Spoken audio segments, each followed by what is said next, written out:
Una raíz clave del árbol de la información es el derecho a preguntar, el que tiene usted, el que tenemos nosotros como periodistas, el que incluso también nos implica una responsabilidad que es la de exigir cuentas, definiciones, posturas de parte de los personajes públicos. Nuestro derecho a preguntar en no pocas ocasiones se pone en tela de juicio y sobre todo también en este entorno despiadado en el que llegan a convertirse las redes sociales, entre otras razones fundamentalmente por obra y desgracia del gobierno federal y sus hordas enormes, implacables según ellos, llenas de adjetivos, de descalificaciones, de insultos, de infamias, de difamación, con la que operan con distintos objetivos desparramar la atención, también desde luego igualar un adjetivo que un dato, hacer que impere el desconocimiento y que a final de cuentas quienes consumen esa información tengan fundamentalmente una definición de si creer o no creer, de si simpatizar o no simpatizar frente al dato duro, al dato fuerte, frente a incluso también las preguntas que en sí mismas son, reitero, legítimas justamente para conocer y reconocer el compromiso que tienen los funcionarios públicos de todos los ámbitos, federal, estatal, y con ello, desde luego, también colocarlos a ellos a través de esas preguntas en pues lo que implica la propia obligación de informar. El derecho a la información implica preguntar y la obligación que tienen los funcionarios públicos es justamente responder, aunque también habitualmente esa obligación se la pasan por debajo del arco del triunfo. Nosotros, igual que ustedes, que aquí abajo con las preguntas que vamos a leer y que vamos a complementar con las que ustedes tienen, es también una forma de ejercer ciudadanía.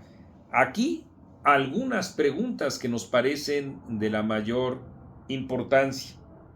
Uno, ¿qué hará Claudia Sheinbaum frente a investigaciones de la DEA que sitúan a políticos de Morena con el narco?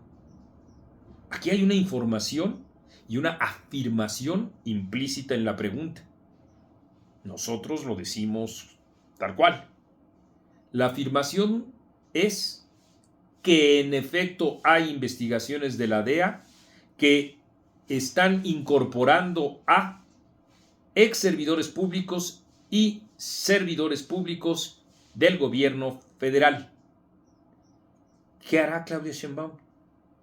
¿Los seguirá protegiendo siguiendo esa misma línea que ha adoptado desde que comenzó su responsabilidad formal? Y en otra vertiente, la Fiscalía General de la República tiene conocimiento de que hay más campos de exterminio distribuidos en el país y que no solo es el del rancho en Jalisco y que no solo es el que en efecto se encuentra en Tamaulipas y la enorme inseguridad que hay en ese estado. Y si no tiene la información, no está en efecto desestimando las responsabilidades que debieran asumir. Y si sí las tiene, ¿cuándo van a intervenir? ¿Cómo y cuándo? Esas son preguntas, me parece, de la mayor importancia. El mayor logro de la 4T es haber normalizado la violencia y por ello la sociedad no se conmueve con los campos de exterminio en Jalisco. ¿Qué pasa en la sociedad mexicana? ¿Por qué indignó más una película como Emilia Pérez que esta tragedia que es apenas la punta del hilo de una madeja? Siguiente pregunta. ¿No es obvia la parcialidad de Lenia Batres contra Salinas Pliego? ¿Bastarán 48 tweets donde ella ha fustigado al empresario para entender que una cosa es la subjetividad y otra cosa es el sesgo? Porque Claudia Sheinbaum dijo, todos somos subjetivos, sí, claro, pero no todos son sesgados. Y como representantes de la justicia no pueden ni deben ser sesgados, como lo ha sido la también llamada ministra burra. A propósito de ello, ¿por qué decir hija de su madre es o significa ser ministra del pueblo? Decir leperadas, no estudiar, carecer de principios, no tener escrúpulos, es o son improntas que te hacen pertenecer al pueblo. ¿Eso es lo que consideras que es el pueblo?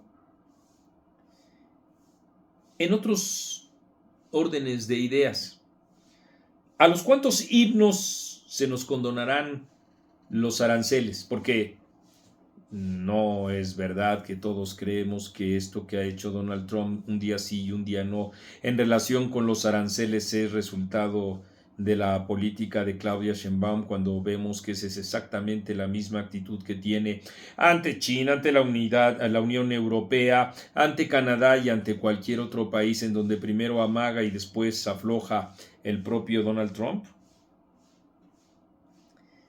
Por cierto, ¿por qué no ha ejercido AMLO su derecho a disentir? ¿En todo coincide? ¿Sigue dando desde allá de Palenque y solo en Palenque las indicaciones? Y cuando digo solo en Palenque, ¿no vale la pena preguntar dónde está el presidente de la República? ¿Es suficiente con decir, la derecha está muy preocupada ahora por dónde está Andrés Manuel López Obrador para tratar de ocultar un elemento fundamental como lo es el hecho de la responsabilidad que tiene Andrés Manuel López Obrador frente a la situación que vive el país en distintas esferas de su vida nacional y en particular en la inseguridad? Y a propósito, ¿alguien conoce una sola idea, una sola, de cualquiera de los tres bodoques mayores de López Obrador que esté más allá de los dichos y de las proclamas consabidas? Que la 4T, que la democracia, que cualquier otro de esos fraseos que no son más que dogmas de fe y que tienen que ver con frases de propaganda. Hagamos a un lado. ¿Cuáles son las ideas que estos han demostrado? Yo no tengo registrada una sola. Oigan, si hablamos de los farsantes de la 4T, ¿qué grado de desvergüenza tiene Sabina Berman como para decir que alguien compra jueces cuando ella misma declaró que compra jueces para favorecerse a ella? Y con la mano en la cintura lo dice. Vaya cinismo. Oigan, y hablando de ese tipo de cinismo y de Sabina Berman, que se dice feminista, Citlali Hernández, ¿coincidirás tú con la feminista que dice que la dieta es patriarcal? Se hizo viral aquel video donde una mujer bastante pasada en carnes, sin procurarse salud, sin reconocer que la atención de salud implica un gasto público, sin absolutamente nada, señaló que la dieta es una cultura patriarcal. ¿Qué opinas? Insisto en preguntar, Citlali Hernández. Oigan, ya estamos metidos así entre farsantes de la 4T. La pregunta es, ¿ya habrá regañado Epigmenio al menso de Serrano por criticar el regreso de Angélica Rivera cuando el mismo Epi fue quien la invitó? Digo, a mí me parece que no tenemos una sección sobre las tonterías de la semana, pero podríamos nosotros decir que esa es una de las tonterías, pues, del mes, ¿no? Fustigando, claro, misógino, agresivo, no sabe hacerlo de otra manera, el menso de Serrano a Angélica Rivera, pero al mismo tiempo sin darse cuenta de que si Angélica Rivera regresó a la televisión fue por invitación de Pigmenio Ibarra, un empleado, aquí se los dijimos. Nosotros aquí se los dijimos, un empleado de Televisa. Y bueno, estamos completamente seguros que frente a una óptica autoritaria no habrá respuestas, pero el derecho a preguntar es en sí mismo, claro que sí, una manera de incentivar a las respuestas, y eso seguiremos haciendo en Etcétera, porque así es este proyecto editorial. ¿Y qué creen? Yo soy Marco Levario Turcot.